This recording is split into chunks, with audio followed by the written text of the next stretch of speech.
Welcome to another episode of A Pint with Seaniebee. Thank you all so much for your comments to last week's show with Mary Spillane. Probably the most comments and emails I've received for any of the shows to date. I know Mary would be very happy with that. We have an equally funny guest this week, a great storyteller, John Devlin from my hometown in Dublin. John is a Woody Allen type character, a man who's equal parts serious and funny. But he has a message and he's got a lot of wisdom and he's lived a really unique life. You're going to enjoy this one. There's lots of laughter and hilarity in it. So without further ado, I give you my old friend, John Devlin. Thank you very much, Sean. Great to be here. Great to see you. Thanks, buddy. I like to start these things with just giving a bit of background on formative years and how you ended up in the beautiful world of advertising and media. Well, I was very lucky. I didn't get into UCD, University College Dublin, to do what I wanted to do, which was social science. So I bumped into a friend of mine who said he was going to start doing an advertising course, and not only were the qualifications a little bit lower, but they actually paid you to do it. It was part of a European Community initiative. Where was that Rathmines? That was Rathmines, okay. College of Commerce. I was in there as well. Yes. So I just switched tack to totally diverse subjects from, if you like, social sciences to marketing. So I got in on that course and I never looked back. It was a fantastic course. We had a fantastic mentor, Michael Hayes. I remember Michael, yeah. R.I.P. Yes, R.I.P. I did the certificate in advertising, then the diploma in advertising, and then went on to study marketing, where I got a graduateship about 6 years later. So that's how I started. I was lucky enough when I tried to get into advertising proper as a job, I couldn't get in. It was in the recession in the early 80s. So I was fortunate enough to get a job in a chain of shops called Dunn Stores, which I don't know what the equivalent in the States was, but I was working... Well, not far off Walmart or Target or something like that. Yes, exactly. So it was that type of supermarket. Yeah. I was junior trainee manager, and what did that mean? It meant chasing out thieves, chasing out thieves, and making sure that the checkouts, which ladies arrived on time and things like that. But it was a great experience to see how people shopped. But it certainly minimum wage. Now I was management, Sean, so it was actually even lower than minimum wage. At least the girls operating the till were in unionised and were mobilised workers. But the trainee manager could be asked to do anything from unblocking the loos to taking in the deliveries, whereas the girls on till knew exactly where they stood and what their job was. But it was a great experience. And while I was working there, I was applying to advertising agencies, and I was lucky to get a break in a Dublin outfit called O'Connor O'Sullivan. I owe them a great gratitude, and that's where I started. Okay, and then I started working with you probably around 1991 or so in CDP. You'd been media director, I think, of Peter Owens, a lot of the big agencies, and you left advertising, if I'm right, and went into media then, did you? Into There was an opportunity. One of the big outdoor companies was setting up an outdoor advertising billboard buying specialist agency, and they wanted someone to set it up, and I headed it up, and that was basically liaising with advertising agencies and liaising with the advertising contractors. Yeah. But I was there for about 6 years, and then I got redundancy, which hit me like I was 40 years old, and I was totally shocked when I got that. I took legal advice. I really didn't want to go, and then I was going for a walk down in our local beach, Sandyman Strand, and I bumped into a friend of mine, really an acquaintance at the time, and she said, "That's great news, you got redundancy, why don't you just go and leave the country?" And I said, "I haven't really, apart from London, I've never really left it." And she said, well, that was her advice. So what year was this? 2002. Okay. So I decided then to leave the country. So I thought I'd be gone for 3 months. That was the plan, to get my head together and come back after 3 months. So I went for 3 months and stayed out for 3 years. Came back 3 years later. And you came over to see me when I was in Australia. That's right. It was great to see you then. That was in Sydney. Yeah. And there was a very funny story, which you might not want to repeat, but I found it hilarious when you were in Australia on that world tour and you decided you were going to take up scuba diving. Well, listen, it was an opportunity I couldn't miss. There was tours out to the Barrier Reef, and you paid your $50, and you got a couple of sandwiches and a cup of tea. And then I didn't know this, but when we arrived at the reef, the captain says, "Now we have scuba equipment here. Would anyone like to go scuba diving?" So I'd never been scuba diving in my life, so my hand shot up, and he asked me, do I have experience? Of course, I said yes, and he gave me. You could barely swim, right? Yeah, well, correct. So he gave me the wetsuit, and never having put on a wetsuit before, I had the zip up the front, and I thought the other 19 other divers had theirs back to front, but it was only when the diving captain, the diving instructor said, "Are you sure you've dived before? Your suit is on backwards." So what happened was there's a strict rule that you're not to feed the fish when you get into in the Barrier Reef, and I thought if I couldn't see any fish from the boat, I thought, well, I might bring some of the sandwiches that were uneaten on the deck. I'll bring them down with me just to feed, attract a fish or two. So I put them in. Luckily, I zipped up my suit the wrong way, because I zipped down the back of my jacket, put in the sandwiches, and zipped it back up again. Jumped into the sea. Jumped into the water, and then we were given a diving belt, and you were told to adjust our pressure, and I couldn't sink. So then what happened was the diving instructor was in the water, saw that I kept bobbing to the top, made some alterations to my belt, and then I shot down to the bottom, and I couldn't get back up again. What happened to the sandwiches? Well, hold on. I was standing at the bottom, and I was leaning against a rock looking around, and I just thought this would be ideal to see I couldn't see any fish. So I opened the front of my jacket, and of course at this stage the sandwiches all dissolved into kind of dust and ham. But suddenly a rake of parrotfish shot out from nowhere and started just a feeding frenzy on my chest. So there's plumes of dusty bread and fish, and then people who had cameras were saying, "Look at that guy," and they were taking pictures of me underwater. They had the sense of bringing cameras. So after that, then the dive instructor saw that I couldn't get back up again, so he swam down, put me back up, and told me to get back on deck. Oh man, and I know you have I know you have a whole heap of those stories. Some of them not even tellable on a show like this. What other countries did you go to, and what did you like when you were on your world tour, and what sort of insight did you get? I was very lucky. I spent a year and a half in Asia, and then a year and a half in Central South America. When you go to places like India or Tibet, China or whatever, as a middle class European, the place just blows you over. I did it in very much budget hotels and student accommodation, and they were always in the wrong end of town. And that meant you saw more of life, and it was unbelievable. What always kind of surprised me, even in these rundown places, even in what I would call third world places, how the kids were always just happy and smiley, And I've been to the States, and I've been obviously to Australia, and the kids seem less content. Now with globalization, we're exporting our misery to these people quite fast.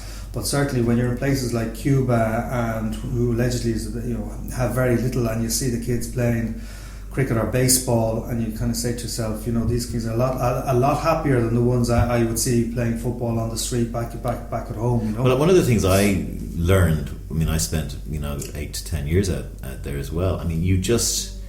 You're a dick if you complain about life. Yes, because we have been so fortunate and blessed to be born in a first world country. Yes. In terms of the basics, food, shelter, clothing.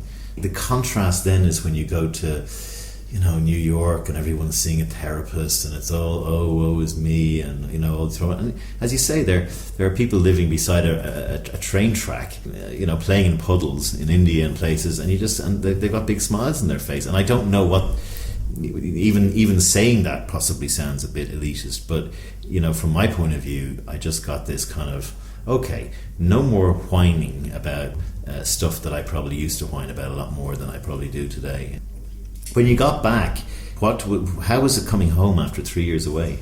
I got a bit mixed up in my travels. I met up with this lecturer. She was in in Paraguay, and even she was an English lecturer, but she was from Brazil, and I had stayed in Paraguay for a while, and she invited me back to her hometown. We travelled up. Was it a remote part of Brazil? It was a place called Maceió, which is in the northeast of Brazil, near Recife. Yeah. And I'd known this girl for quite a while, and then when we got to the bus depot, I said, where do you live from here? How are we going to get to your house? And she was a professor of English, and she said, no problem, we'll just wait, my husband is going to collect us, And this is the first time she mentioned husband to me. And were you in a romantic relationship? Yes, and I just had I wasn't sticking around for that, because so I said I had to go to the loo, and I didn't have too much Portuguese. But I got the first taxi, and I just asked Centro, por favor, rapido, and I took off, left her standing there. But I don't know what the plan was. Maybe she had fallen out with her husband, but I wasn't going to be in the middle of it. So I was in Maceió. I was just a little bit concerned about the whole thing, and I happened to be reading one of James Joyce's short story books called Dubliners. I was in a cafe in the afternoon the next day, and a girl came up to me, and she's only named Joyce, and she said, she spoke a little English, and she said her friend was Joyce, and I said, okay, and I explained that this place isn't even on the guidebooks, and we got talking, and then I was introduced to Joyce, and suddenly, anyway, a bit of a relationship happened with me and the girl called Joyce, and we have since got married. So and that was 10 years ago. So you were quite the stud on your travels. I mean, because you would never have been levelled that at you in all the years I knew you in Dublin. Well, I mean, that's going from one to another in the space of a few hours. No, well, hold on a second. The relationship with Joyce took a while to unwind. Did you find? I mean, I'm joking, of course. Did you find that the Irish mentality, sense of humour, accent? It plays a lot better than it does in Tamango's or one of the nightclubs here, really, where they all give you the eye roll. Do you find that? Yeah, well, look, when I was in northeast Brazil, I was the novelty. Yeah. When I go to a Dublin nightclub, I'm not a novelty. I'm an oddity. It was great, and again, like the redundancy, a bad thing happened, and it turned out that I went travelling. That was a good thing. Then the relationship I had with this professor from Paraguay, bad thing happened at the end, and it turns out a good thing happened. Yeah. So did you stay with Joyce in Brazil? Did. Right. I stayed there. Meet the parents and all that. Meet the parents. No husband. There was no surprises. We went back. She lived in a remote part outside the city, with kind of a compacted mud floor and chickens clucking around the kitchen and all the rest, and I was given the only cup that had a handle, and I sat down, and they were drinking out of a jam jar looking at me, and I said to my wife, I'd like to get a present for your family, what would they like? And of course in a lot of these countries it's just another television, and I said I wasn't thinking of that, I was thinking maybe of a fridge or something like that, so I got them a TV and a fridge, but being the big spender that I was, and then of course it was a silly thing to buy them the fridge because the electricity was intermittent, so they were putting meat in the fridge that kept going on and off, and of course any fridges in hot countries consume electricity by the bucket, so but that was it. So and how did the relationship develop? Did you come home and correspond, or did she come with you? No, what happened was while I was away in Maceió, my older brother was getting married, and he sent me an invitation, and he said, listen, we're getting married in 6 months' time. We'd love to have you there and all the rest. I asked Joyce would she go, and she was thrilled, because she kept on saying to her mum she's never been to Iceland, and she was disappointed when I told her it was Ireland, because she'd done some research about Iceland. So in Brazil, where she lives, there's no such thing as wind or storms of any description. It's just tropical. It's just very tropical all the time. And there was a full. We had our own hurricane at the time when she arrived over, and she was shivering for the first time. She didn't understand. She thought she had a disease, because in Brazil there's no need to shiver. She didn't know anything. Yeah, so. That was her first intro into Dublin. So and you have two children now, right? I have two children, Devlin, who's 10 now, and Patrick, who's 9. What struck me about when you took your 3 years out was that the technology boom was happening at a time when you were visiting some of the poorest parts of the world. So when you came back here, the place had just gone bananas in terms of the economy, but also it had gone completely digital. And I know you've got some very strong views on that. I've read up quite a bit, Sean, now, so I'm not coming from an uninformed opinion on this. I've read quite a few books on the effect that the digital technology is having on the world. And as I said, if you read that stuff, it will make you very pessimistic. And then I kind of moved beyond pessimism, where I kind of gave up, and I became kind of more of a miserabilist when I just thought everything is going to hell in a handcart. And I decided now, I've settled on a place where I am, and I'm now, I think humanity, I'm now a declinist. I just think humanity is in a period of decline. And anecdotally, how would you know if humanity is in decline? Well, if you see women walking to the shops in their pajamas, we've a problem. If you see people whose teeth are unnaturally white, we know we have a problem. If you see people with the head Botoxed off them and shiny, we know humanity is in decline. And that's just anecdotally, but scientifically, and I have to thank the US for this, they're great in doing tracking research over the generations. They have noticed that the standard of IQ among young people is in decline. They have said the standard of general knowledge, or the level of general knowledge, is in decline. Paranoia is up. The amount of friends people have in the States, they track that, and they say the amount of genuine friends that people can call on an emergency is in decline. In the UK, for the first time ever, the biggest demographic living alone is the 25 to 44-year-old. Whereas before, it used to be the old person living alone. Now it's the young, healthy guy or woman living alone. And that is a big problem. There's a decline in reading, decline in newspapers, the rise of outrage. If someone doesn't like an opinion, they're outraged and they're disgusted because you have a different opinion, rather than accepting. Debating.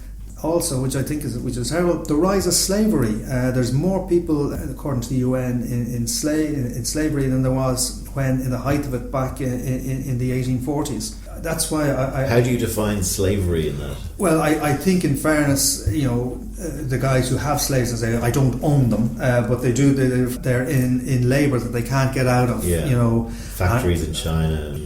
Prostitution, factories in China, people working in mines to make our Apple phones, to get the chemicals across, to make our Apple phones and things like that. So you spoke to me before we came on about this creativity crisis as well, which I have a lot of sympathy with that. In the US, they used to give a biro to a kid, a 14-year-old boy, and they'd say to him, list out 20 things you can do with that biro. And people would say, well, you could use it to stab your friend in the eye. You could use it to write.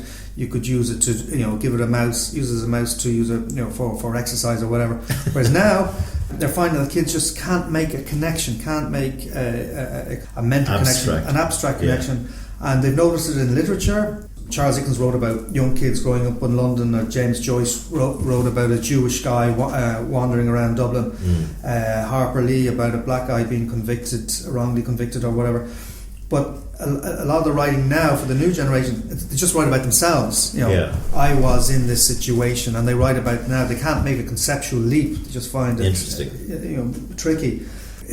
But apart from being less creative, they're also kind of less coping skills. There was an article in one of the main papers saying that universities in Ireland, when they get their students who are over 18 or coming to them, if their student is in difficulty, the mammy rings up the lecturer, or the mammy rings up the provost, and they've never had that before. And the lecturer says, I can't talk to you about your son, he's over 18. There's a whole issue of data protection here. He's an adult. I say, oh well, listen, Tommy didn't do too well in his exam, what's going on? And she says, that never happened a small generation ago. If you had a Barney, or if you had a row with your lecturer, you sorted it out. And there's a crisis in accommodation, and the Irish Times newspaper ran a series of talking to students about how hard it is to get accommodation. But but they were interviewing their mammies. Yeah. And it was unbelievable. I've never seen this. So the mammy is there with a big, beefy 6'4" student standing beside her, and the mammy's saying, we saw 15 flats and 4 apartments, and I drove them up from Carlow, and I gave them, it's kind of making mollycoddling, making the child kind of an infant. Yeah, and governments are like that with the people as well. Well, correct. One of the interesting things, what I thought, the lack of creativity and the lack of young people able to stand on their own 2 feet happened in a terrible tragedy in Korea in 2014. There was these secondary school or high school students which were old enough to be in an army. Their boat was sinking. The Tannoy announcement was saying, stay where you are, but very obviously the boat was sinking. None of them, they all stayed where they were. None of them says, I'm out of here, let's go on deck. They didn't. They just sat there texting their mums and dads, Mum and Dad, the boat is sinking, what should I do? The dad said, get out as fast as possible. They replied, but the man on the voice is saying we should stay where we are. Dad says, get out of the boat. But in a crisis, rather than having the foresight, they actually went counter to their instincts. If I was in a sinking ship, I'd be first off it. But they stayed where they are, texting their parents, and that led to. But there's a yin and yang to this. There's loneliness, but we're more connected than ever.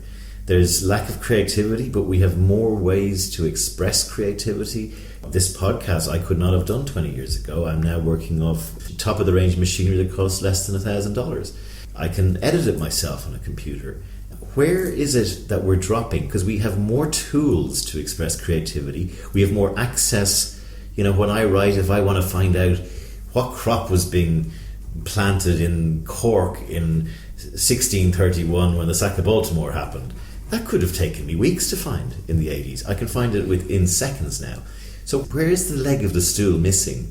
Perhaps psychologically we're saying, because I know it's there, I don't have to learn it. Yes. Why should I need to know what the longest river in the world is when I can look it up? Yeah, I've had that. And then I say, well, do you know what Amazon is? And say, yes, it's a shop that you can buy some books, But So I'm not going to read. People used to be embarrassed by being ignorant. Now it's, I'm hopeless at maths, or I don't know anything.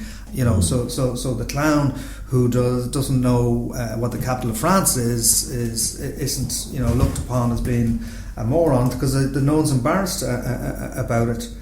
How does your self-titled declinist moniker play when you start thinking about your 2 kids?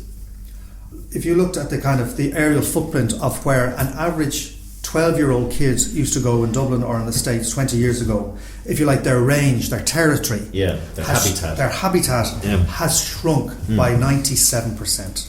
Now, it's shrunk for no particular reason. Parents are afraid of their kids being abducted or of all that, possibly unnecessary. Well, that's the thing, because it has never happened in Ireland. In places like Delhi, 20 street kids go missing a day. I think the last one in Europe that we remember was Maddie McCann, about 5 years ago, and it was all the talk, but it doesn't happen. We are our stories, we are the events that happened to us when we were kids, when we were growing up and all the rest, and the good and the bad that goes on with that. I just don't see my kids having any stories to tell of they were chased down the road by the mad neighbour, or they jumped over the wall to get some apples and then they hid, and they are gone. We were walking through the wood and we found a dead fox and we decided to bring it to school, poke it with a stick. And maggots came out. They just don't happen. Are they living avataristic worlds then in their iPads? Well look, I keep my kids, I'm like Steve Jobs of Apple, I keep my kids away from all of that stuff, but I just think younger people, because nothing happens to them, because it's very safe. They're you'll see a group of guys, at 14 or 15. Oh look, they're watching a YouTube of a guy falling off a rally chopper bike, and they think that's hilarious. And their events are happening on screen. But and young people can be very boring. I meet some of them. Go for a beer with any guy around 23. He doesn't have a lot to say for himself. What lessons have you had to give your younger self starting out today when you were in Dunnes Stores or working in a shopping centre back in the day? What would you say to yourself looking back? Well, I think one of the big things, and I always try and encourage my own kids, is don't get disconnected from nature. Like Sean, you probably like me, grew up in a very drafty, cold house, so you knew when it was winter. You probably went swimming in the sea, and you knew a little bit about the seasons.